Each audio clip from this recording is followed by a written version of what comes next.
Video pembelajaran ini dibuat pada hari Kamis tanggal 12 Januari tahun 2022 dimulai pada pukul 12.30 siang. Assalamualaikum warahmatullahi wabarakatuh. Sebelum saya memulai pembelajaran pada hari ini, izinkan saya untuk memperkenalkan diri. Saya Halimatus Sa'diyah, saya peserta PPG tahun 2002 angkatan 3 kelas 22.3 PAI E.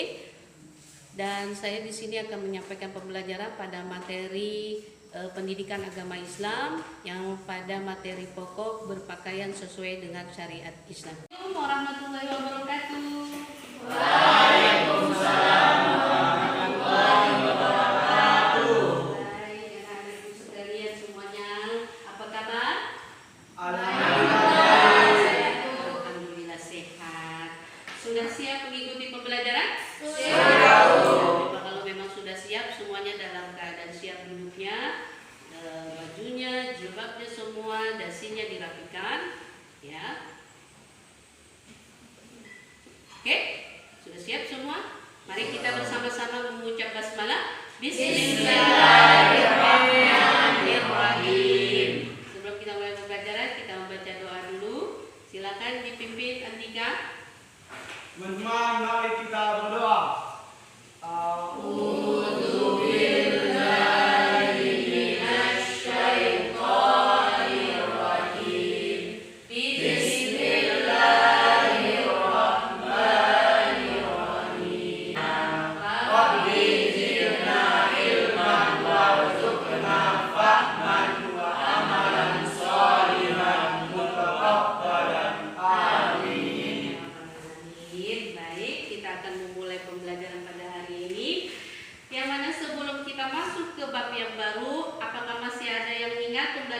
Sebelumnya itu tentang apa? Ya, silakan. Iman kepada malaikat. Malaikat, oke. Terus malaikat ada berapa? 10. Itulah materi kita sebelumnya, yaitu tentang iman kepada malaikat. Sebelum kita masuk ke materi yang baru, saya akan cek kehadiran terlebih dahulu.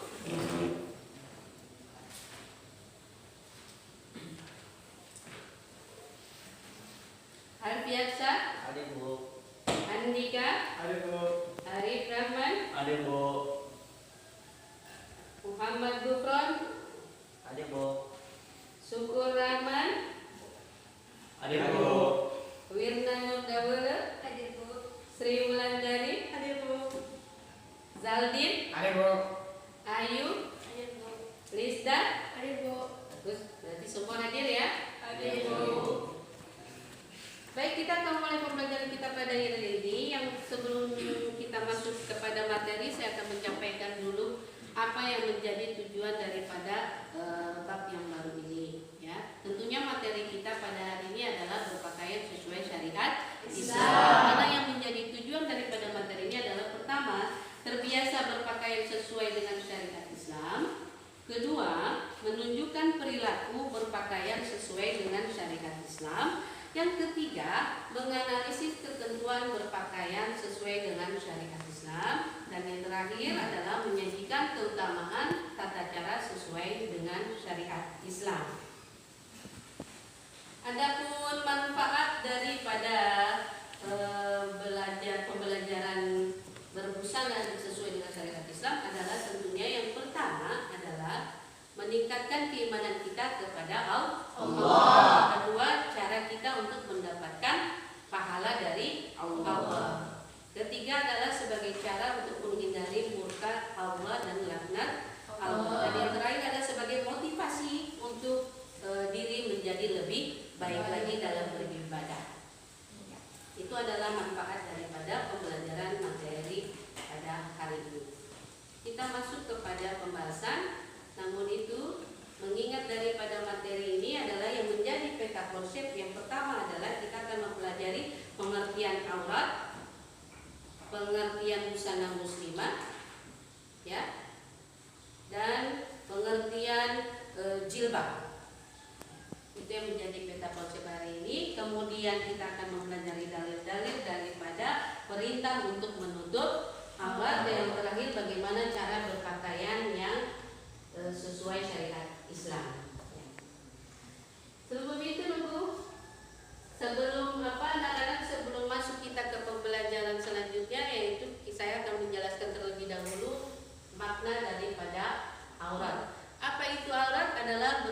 malu, aib, dan buruk. Kata aurat berasal dari kata awira yang berarti adalah hilang perasaan. Sementara menurut istilah, aurat itu adalah salah seluruh anggota bagian tubuh yang wajib ditutupi kecuali dua.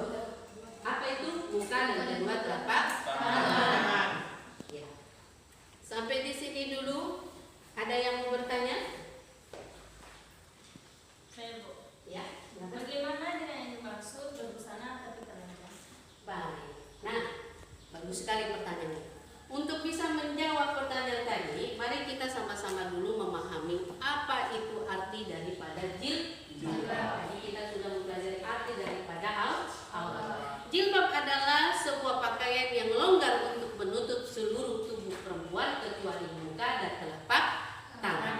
Kemudian ada arti busana muslimah yang dapat diartikan sebagai pakaian wanita Islam yang dapat menutup aurat yang diwajibkan oleh Allah SWT untuk menutupi anggota tubuh bagian tubuhnya dan juga demi kemaslahatan diri sendiri. Ya. Dan apa itu tadi maksud daripada berbusana tapi telanjang? Tentunya kita harus pahami dulu dalil tentang menutup aurat, yaitu terdapat pada Quran surah Al-Ahzab ayat 59. Ya, boleh minta bantu Ibu Andika? Bisa dibacakanlah ayatnya? A'udzu billahi minasy syaithanir rajim. Bismillahirrahmanirrahim. Ya ayyuhan nabiyyu qul li azwajika wa banatika wa nisa'il mu'minina yudnina 'alaihinna minal jalabibihin. Zalika adna an yu'rafna fala yunzarin wa kana Allahu ghafurur rahim. Yang artinya, wahai Nabi, katakanlah kepada istri-istrimu, anak-anak perempuanmu, dan istri-istri orang yang mukmin, hendaklah mereka menutupkan jilbabnya ke seluruh tubuh mereka. Yang demikian itu agar mereka lebih mudah untuk dikenali, sehingga mereka tidak diganggu. Dan Allah Maha Pengampun, Maha Penyayang. Surah Al-Ahzab ayat 59. Ya. Untuk pertanyaan daripada anak kami Ayu, ya, jawabannya ada pada ayat ini, Quran surah Al-Ahzab ayat 39. Kemudian selain Quran surah Al-Ahzab ayat 59 didukung juga oleh Quran surah An-Nur ayat 31. Ya, yang maknanya hampir sama dengan Quran surah Al-Ahzab. Allah memerintahkan kepada kaum muslimah untuk menutup auratnya, memanjangkan jilbab. Jadi maksud dari berbusana tapi telanjang ini adalah bertentangan dengan ayat tersebut. Kenapa? Karena berbusana tapi telanjang itu artinya dia memakai baju, ya bisa dikatakan mungkin berbusana muslimah, tapi tidak memenuhi syarat dan ketentuan yang sudah Allah perintahkan sesuai dengan ayat tadi yang dibacakan oleh teman kalian di Indonesia. Apa tadi perintahnya? Harus dipanjangkan jilbab hingga menutup dada dan menutup seluruh bagian tubuh yang wajib ditutupi. Sementara berbusana tapi telanjang itu adalah istilah bagi wanita muslimah ataupun kaum muslim yang memang berpakai baju tapi tidak menutupi auratnya. Ya, dia pakai baju atau tertutup auratnya tapi tidak memenuhi syarat. Ya, artinya dia memakai baju tapi ketat, nampak lekuk tubuhnya. Ya, apalagi kita perempuan dewasa ini sudah nampak lekuk tubuhnya ya. Dan jadi sudah wajib harus ditutup dan dilonggarkan, bukan sekedar menutup, tapi dilonggarkan. Selain longgar juga apa? Bajunya harus tebal kainnya, tidak transparan. Itulah kata transparan itu tadi yang memunculkan ada istilah bahwa berbusana tapi telanjang. Ada helaian kain yang menutupi badannya tapi tidak menutupi auratnya, hanya membungkus. Nah, ya, jadi kain yang dia pakai hanya membungkus badannya tapi tidak menutupi auratnya. Nah, itulah makanya muncul ada istilah berbusana tapi telanjang, karena dia memakai baju atau busana tidak sesuai dengan syariat Islam. Sampai di sini Pak? Ada lagi yang mau bertanya? Halo, Ya, silakan. apakah hijab dan kerudung sama fungsinya? Ya, kalau kita melihat dari segi artinya tadi, bagus sekali pertanyaannya ya, Arif. Nah, bahwa jilbab dan apa tadi? Kerudung itu mempunyai fungsi yang sama, karena sama-sama kalau dari segi artinya fungsinya untuk menutupi aurat. Dan tentunya jilbab ataupun kerudung harus tetap memenuhi syarat apa? Harus menutupi dada dan lekuk tubuh daripada wanita muslimah yang memakainya. Ya. Itulah materi kita. Kemudian saya akan menyampaikan apa yang menjadi syarat-syarat daripada berbusana muslim. Syaratnya yang pertama adalah tentunya berbusana harus menutupi aurat. Yang kedua, pakaian yang tidak mengundang syahwat, tidak transparan. Kemudian harus longgar dan tidak ketat sehingga tidak memperlihatkan lekukan yang ditutupi. Kemudian tidak diberi wewangian atau parfum. Jadi kalau ada wanita muslimah masih keluar pakai parfum wangi-wangi, boleh atau tidak?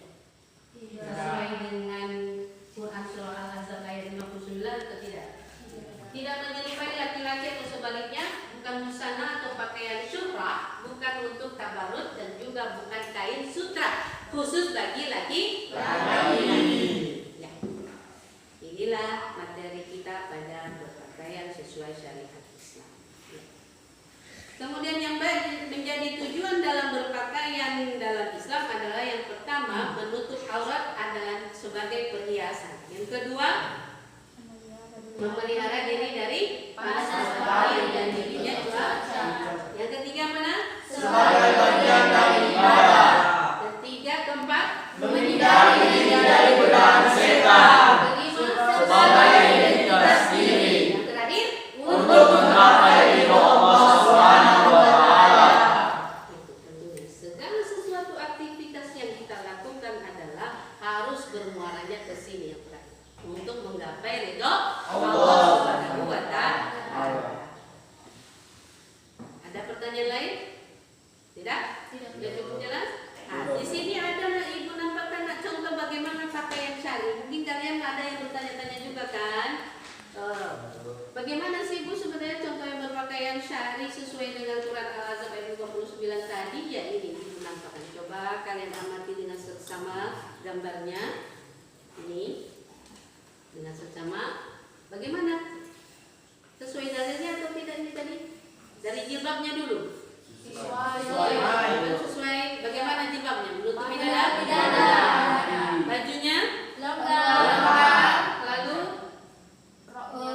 tertutup nggak pergelangannya? Tertutup. Kemudian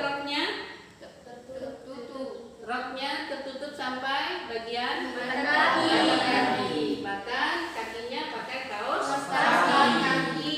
Dan secara keseluruhannya longgar atau ketat? Longgar. Dan kainnya tentunya tebal dan transparan. Jadi kalau masih ada yang tidak seperti ini, salah satu dari kalian mungkin jilbabnya ada yang masih tipis, sudah sesuai syariat Islam atau belum? Jadi ke depan harus diperbaiki ya nak ya. Oke, tadi sebelum kita memulai sudah Ibu bagikan beberapa bahan diskusi ya. Jadi ada untuk kelompok A, B, dan C ya. Coba silakan didiskusikan. Dari gambar yang sudah Ibu bagikan tadi itu ada beberapa contoh pakaian yang tidak sesuai syar'i. Silakan didiskusikan mulai dari sekarang. Nanti bila sudah selesai disampaikan kesimpulan daripada hasil diskusinya masing-masing.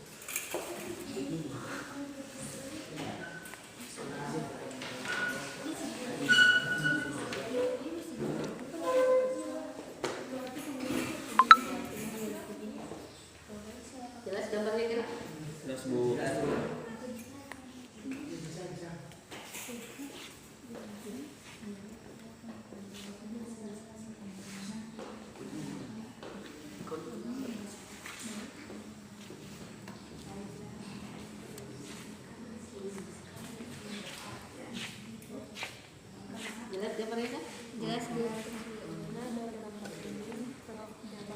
kendala? Tidak?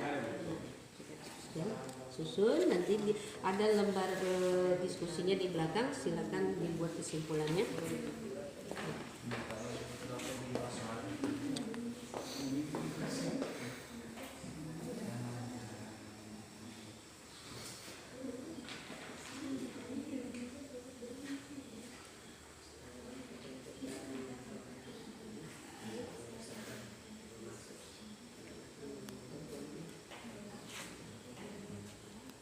Oke, saya rasa sudah ya, cukup waktunya untuk diskusinya dan silakan dimulai daripada kelompok A untuk menyampaikan kesimpulan daripada hasil diskusinya. Langsung kesimpulannya saja. Baik, saya akan mempresentasikan hasil diskusi kami dari kelompok A, di mana pada gambar bagian A bajunya tidak memenuhi aturan agama Islam, seperti jilbabnya pendek tidak menutup dada, bajunya ketat, roknya juga pendek dan ketat, dan tidak memakai kaos kaki. Jadi untuk gambar pertama itu dia berbusana, dia pakai jilbab, ya pakai baju, pakai rok berbusana muslim, hanya saja tidak sesuai dengan syariat Islam. Kenapa? Sebabnya jilbabnya tidak menutup dada. Kemudian apa tadi? Bajunya Ketat dan roknya menggantung ya pendek. Oke, kelompok B sudah bisa dibacakan kesimpulannya? Jadi kesimpulan kami di sini di kesalahan gambar B di situ perempuannya tudungnya tidak menutupi dada. Ya. Itulah kesimpulan dari gambar B. Sudah memenuhi syarat untuk baju dan roknya sampai kakinya, tapi sangat disayangkan bagian jilbabnya tidak menutup dada. Oke, selanjutnya kelompok C. Pada kesalahan gambar C ini terdapat tudung tidak menutupi dada, lengan blaus pendek, tidak bersarung kaki, kain yang dipakai terlalu singkat. Ya. Oke. Sudah? Sudah. Ya. Nah, ini lebih parah ya untuk gambar yang C. Ya, semuanya serba minim. Ya, bajunya pendek, ketat, transparan, jilbabnya juga tidak menutupi dada dan tidak pakai kaos kaki pula. Jadi inilah contoh-contoh daripada berpakaian busana muslim katanya, tapi tidak sesuai dengan apa yang disyariatkan oleh Islam. Aurat laki-laki dengan perempuan sama atau tidak? Tidak. Tidak. Kalau perempuan dari mana sampai mana? Dari kepala sampai kaki kecuali kedua tangan. Iya, dari kepala sampai ujung kaki kecuali dua tangan dan muka. Ya. Kalau laki-laki dari mana sampai mana batasannya? Dari pusat. Dari pusat sampai Pusat sampai betul. bagus ya. Ini bisa ibu tampilkan dalam gambar. Nah, inilah contoh bagaimana berbusana muslim bagi laki-laki dan perempuan supaya kalian bisa membedakan ya. Kan tadi ada tujuannya jangan syaratnya jangan menyerupai laki-laki kalau yang perempuan. Kalau yang laki-laki jangan menyerupai perempuan. Nah, kalian harus pahami batasan auratnya dari mana sampai mana dan bagaimana bentuk busananya untuk laki-laki dan perempuan. Mana tahu masih ada yang tertukar sampai sekarang. Oke, jelas sampai di sini nak? Jelas. Mari kita sama-sama menyimpulkan materi dari pembelajaran hari ini berpakaian sesuai syariat Islam. Artinya boleh tidak kita mengikuti tren? Boleh? Boleh. Asalkan tidak keluar dengan apa yang disyariatkan oleh Islam. Sesuai apa yang diwajibkan oleh Allah dalam Quran surah Al-Ahzab ayat 59 dan dengan surah An-Nur ayat 31. Itulah kesimpulan materi pembelajaran hari ini. Dan ini nak ada tugas untuk pembelajaran berikutnya, pertemuan kita berikutnya, silakan nanti dikerjakan di rumah. Baik, demikian pembelajaran pada hari ini saya akhiri. Semoga kiranya bisa diaplikasikan dalam kehidupan sehari-hari. Assalamualaikum warahmatullahi wabarakatuh.